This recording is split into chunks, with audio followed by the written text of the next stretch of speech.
नमस्कार दोस्तों, स्वागत है आप सभी का आपके अपने यूट्यूब चैनल पर। दोस्तों, राजस्थान बोर्ड की जो परीक्षाएं होने वाली है 2024 बोर्ड की, उसमें आपके लिए जो हिंदी अनिवार्य का जो पेपर दोस्तों वो मैं आपको बताने वाला हूँ पूरा हल करके। और जो हिंदी अनिवार्य का पेपर होगा उसमें 100% इसमें से आपके क्वेश्चन आपको देखने को मिलने वाले हैं। तो ये पेपर दोस्तों बहुत ही इंपॉर्टेंट है, हमारी पूरी टीम के द्वारा बहुत ही मेहनत करके तैयार किया गया पेपर है और 100% इसमें से क्वेश्चन आपको देखने को मिलेंगे।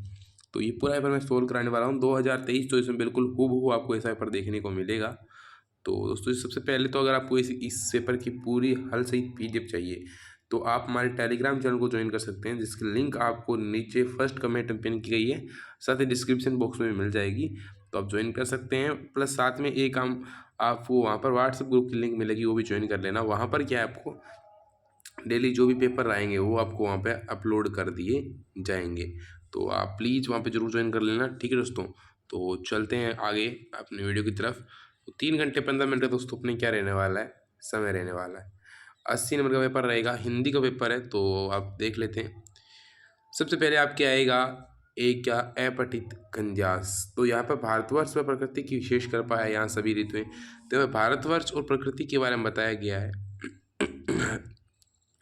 बताया किसके बारे में गया है, तो यहाँ पे बताया गया है भारतीय संस्कृति के बारे में। क्या भारतीय संस्कृति के बारे में बताया गया है, ना कि भारतीय प्रकृति के बारे में, ठीक है। और क्या भारतीय संस्कृति में विशेष बल दिया जाता है, किस पर दिया जाता है, तो यहाँ पर आपको मिल जाएगा दोस्तों भारतीय संस्कृति में विशेष बल किस पर दिया जाता है। तो यहाँ पे स्पष्ट दिया गया है, विशेष जो कृपा रहती है वो प्रकृति पर रहती है, ठीक है। किस पर रहती है, प्रकृति पर यहाँ पे जो ऑप्शन ये नहीं है, तो यहाँ पे दिया होगा स्पष्टली, आप देख सकते हो दोस्तों, साफ लिखा है यहाँ पर, आप देख सकते हो पारिवारिकता पर जो है वो विशेष बल दिया जाता है भारतीय संस्कृति में, ठीक है।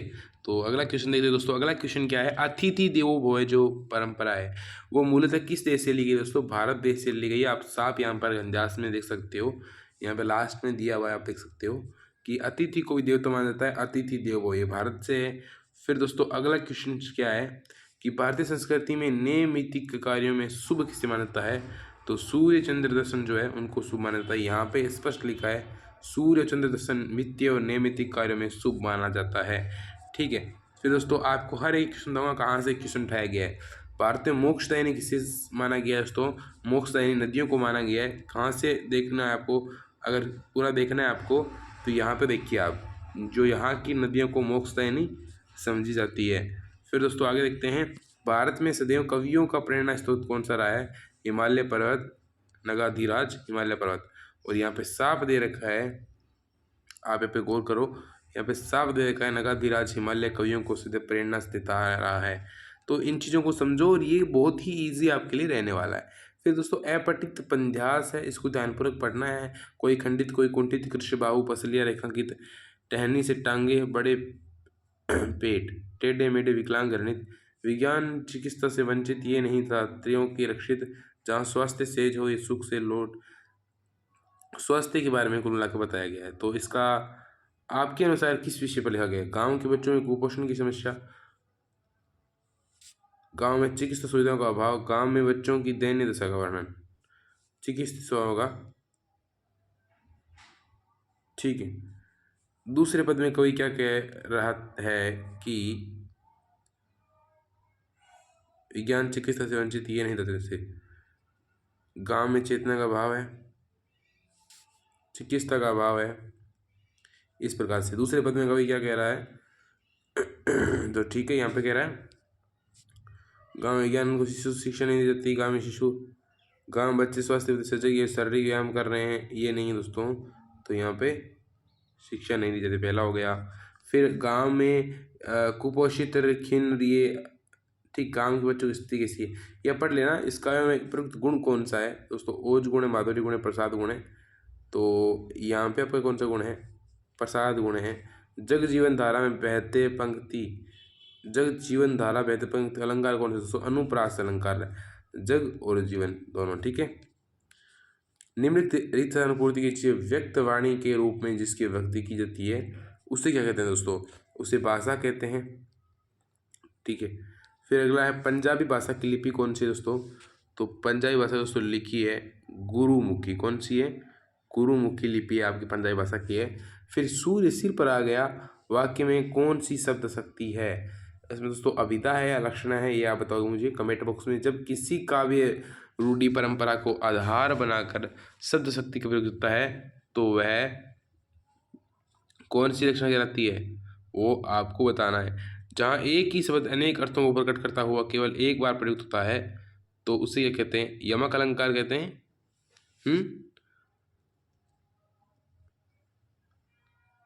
श्लेष कहते हैं उसे, ठीक है, श्लेष कहते हैं, यमक नहीं कहते, श्लेष कहते हैं। सारी बीच नारी है, नारी बीच सारी है, सारी ही नारी है और नारी ही सारी है, पंक्ति में कौन सा अलंकार है? अब बहुत सभी सिंपल है, आराम से बता देंगे, कमेंट बॉक्स में बताना मुझे। नवीन बार शब्दों का अर्थ ये। रिलीव क्या होता है? रिलीव यानी होता है छुट्टी। हैजार्ड यानी क्या होता है? ठीक है। अगला है विपदा शब्द के लिए परिभाषित शब्द क्या होगा? विपदा यानी क्या होता है? एकदम से वही चीज़ है ना। और इसके लिए क्या होगा? रेडियो समाचार की संरचना किस शैली पर आधारित होती है? यानी वो बोलने पर आधारित होती है। रेडियो समाचार किस तरीके से होता है? फिर अतीत में दबे पाँव के लेखक कौन है दोस्तों? तो ये आपके जो वितान बुक का जो चैप्टर है अतीत में दबे पाँव, उसके लेखक कौन है? और लेखक आनंद यादव का कौन सा मित्र उसकी कक्षा का मॉनिटर था?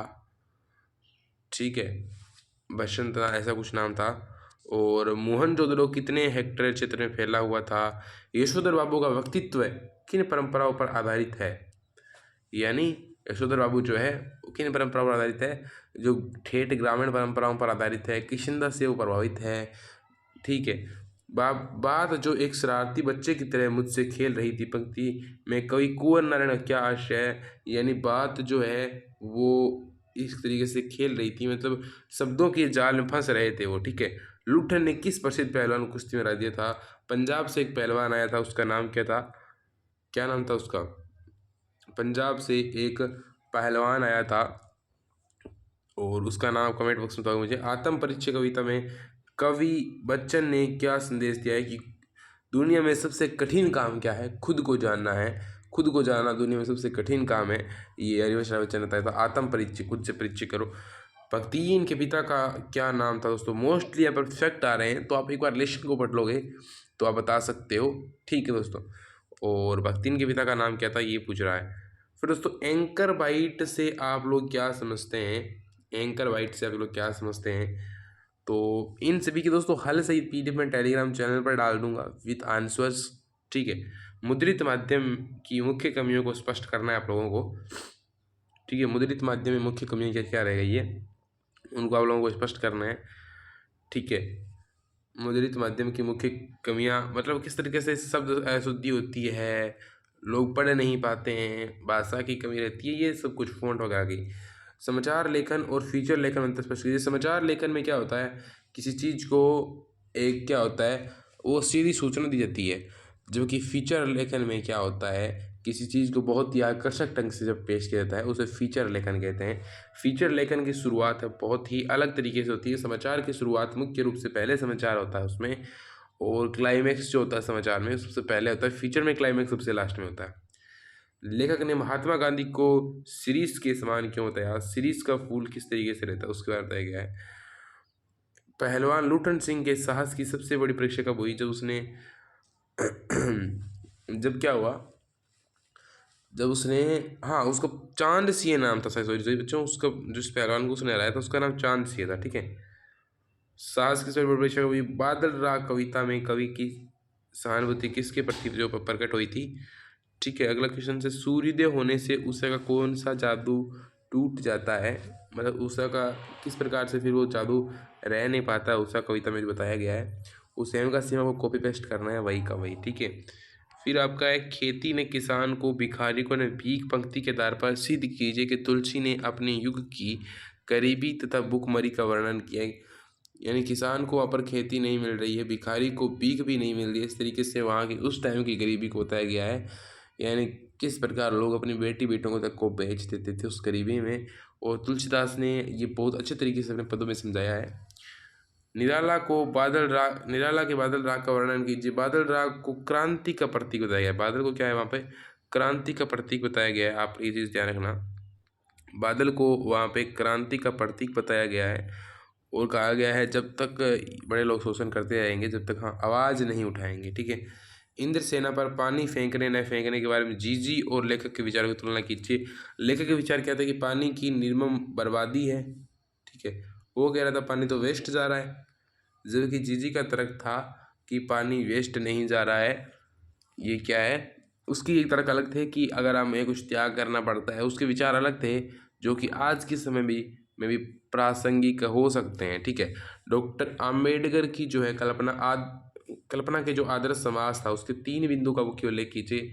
जातिगत भेदभाव ना हो और समाज में सबको सर्वोपरि माना जाए, इस तरीके से वो जो अम्बेडकर वाला चैप्टर है उसमें से क्वेश्चन आया हुआ है। फिर दोस्तों एक सबसे इम्पोर्टेंट क्वेश्चन इस बार भी आ रहा है, रघुवीर साय का कवि परिचय लिखिए। रघुवीर साय का जन्म कब हुआ था, जिनकी रांगे राघव कविता है, बहुत प्रसिद्ध लेखक हुए हैं और इनका जो कवि परिचय को अच्छे तरीके से याद करवाने वाला हूँ, तो आप लोग बेफिक्र रहिए, ठीक है। फणीश्वर नाथ रेणु का लेखक परिचय लिखिए, बहुत ही इंपॉर्टेंट है। बहुत बार तो सवेरा होने तक धीरज छूट जाता है, आनंद का धीरज छूट जाता था, तब वह क्या करता था, आनंद यानी जो आपकी पाठ था, ठीक है, आनंद यादव वाला, उसमें से दिया गया है, आधुनिकता की ओर बढ़ता हमारा समाज एक और नई उपलब्धियों को समेटे हुए हैं, दूसरी ओर मनुष्य को मनुष्य बनाए रखने वाले मूल्य कहीं घसीटते चले गए हैं। सिल्वर वेडिंग कहानी के आधार पर स्पष्ट कीजिए। मोस्ट इंपोर्टेंट 100% इस बार बोर्ड परीक्षा में क्वेश्चन आपको देखने को मिलेगा। भाषा चेंज हो गई है, लास्ट ईयर इससे कुछ क्वेश्चन था, यानी किस तरीके से उस कहानी में उनकी बेटी बेटे जो है आधुनिक दुनिया की ओर जो है उपलब्धि ले रहे हैं एक तरीके से, तो उनके जो सांस्कृतिक जो मूल्य हैं वो घसीटते जा रहे हैं। जिस तरीके से उनकी पत्नी जो है वो नए कपड़े अलग तरीके से और अलग तरीके से जो फैशनेबल एक तरीके से कहते हैं उस तरीके से रहने लगी है, ठीक है, आधुनिक जो है चौंचले वो करने लगे हैं और उनकी जो उनकी औरत है वो बिना बांह के ब्लाउज वगैरह पहनने लगी है। तो इससे जो है सिल्वर वेडिंग कहानी में जो है यशोधर बाबू के बारे में बताया गया है कि किस तरीके से यशोधर बाबू को उस समय क्या महसूस हुआ था, ठीक है, इसके बारे में बताया गया है, ठीक है। तो किस तरीके से आज के ज़माने में वो जो किस तरीके से प्रसंग है। फिर आपके लिए 7% व्याख्या करनी है। प्रभु परलाप सुनी कानी बिकल भय बानर निकर आए हनुमान जिमी, ये आपके लिए इसकी 7% व्याख्या करनी है, ठीक है। अगला है नहला के छिलके छिलके निर्मल जल से उलझे हुए। एक तो आप जो प्राचीन काव्य है उसमें से याद कर लेना, एक प्राचीन में से आएगी और एक जो आपके न्यू जो है ना ये वाला न्यू राइटर उनमें से आएगी, ठीक है। फिर 7% में सबसे पहले आपको प्रसंग लिखना है, फिर आपको क्या लिखना है, प्रसंग भी लिखना है, व्याख्या भी लिखना है और विशेष भी लिखना है, प्लस संदर्भ भी लिखना है, ऊपर ऊपर संदर्भ लिख देना, संदर्भ प्रसंग व्याख्या विशेष, ठीक है। फिर दोस्तों यहाँ पर एक इसमें से भी आपके जो एक तो है वो आएगी कहानियों में से, जैसे कि आपको ये एक अंतर चिन्ह लेना बहुत ज़रूरी है। मन खाली नहीं रहना चाहिए, इसका मतलब ये नहीं है कि मन बंद रहना चाहिए, जो बंद हो जाएगा वह शून्य हो जाएगा। और ये किस पार्ट में से लिया गया है आपको अच्छे तरीके से पता है। सीरीज के फूल वाला जो पार्ट है उसकी वो आपको बहुत ही उसमें से मोस्ट एक इम्पोर्टेंट है, एक आपके जो है इसमें से मोस्ट इम्पोर्टेंट है सीरीज वाला फूल पार्ट, जो कि शायद हजारी प्रसाद द्विवेदी द्वारा लिखा गया है। देखिए सचिव माध्यमिक शिक्षा बोर्ड राजस्थान अजमेर की ओर से बोर्ड की पूर्व परीक्षा 2023 की परीक्षा तिथि में संशोधन हेतु विज्ञप्ति तैयार कीजिए। मोस्ट इंपोर्टेंट है, बहुत ही इजी है, मैं विज्ञप्ति आपको लास्ट में आराम से करा दूंगा, टेंशन मत लीजिए। बाकी मैं PDF टेलीग्राम चैनल पर डाल दूंगा, आप ज्वाइन कर लेना। कार्यालय निदेशक बीकानेर द्वारा विद्यालय में कंप्यूटर व अन्य उपकरण सप्लाई करने हेतु लिखिए। मोस्ट इंपोर्टेंट निविदा आप 100% बहुत ईजी है, याद कर लो, आपको 4 नंबर कोई नहीं रुकेगा। और साथ में ये भी निम्नलिखित विषय में से किसी एक विषय पर सार गर्भित निबंध लिखिए। मेरा प्रिय खिलाड़ी यानी विराट कोहली वगैरह पर लिख सकते हो। भारतीय राजनीति राजनेता और जातिवाद, भारतीय राजनीति में किस तरीके से राजनीति चल रही है उसमें राजनेता किस तरीके से और जातिवाद किस तरीके से फैल रहा है उसके बारे में लिखना है। उपभोक्तावाद और भारतीय संस्कृति और नए भारत की आशा यानी युवा भारत किस तरीके से अंधकार में धकेलता जा रहा है उस तरीके के बारे में सभी पहलों को उजागर करते हुए आपको लेखन लिखना। दोस्तों मोस्ट इंपोर्टेंट क्वेश्चन थे, हालांकि मैं कुछ क्वेश्चन का आपको उत्तर नहीं दे पाया, तो उन क्वेश्चन का तो उत्तर है आपको टेलीग्राम चैनल में विथ PDF डाल दूंगा, ठीक है दोस्तों। चलिए दोस्तों बाय बाय, टेक केयर, अगले वीडियो मिलते हैं दोस्तों, बाय बाय, टेक केयर।